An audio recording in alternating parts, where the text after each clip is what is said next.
hot. Today we're going to draw something super fun, a hot air balloon.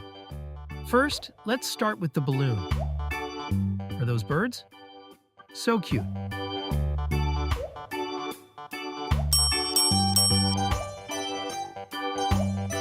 Hey, stop flying over my balloon.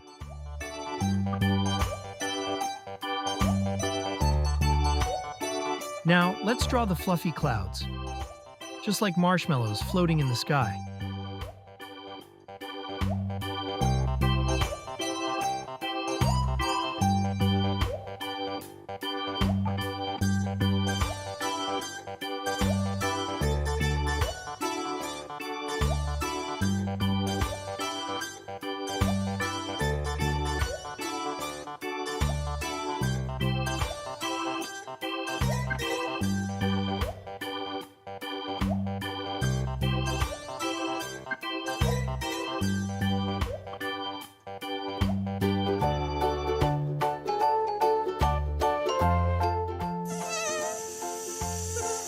See you next time.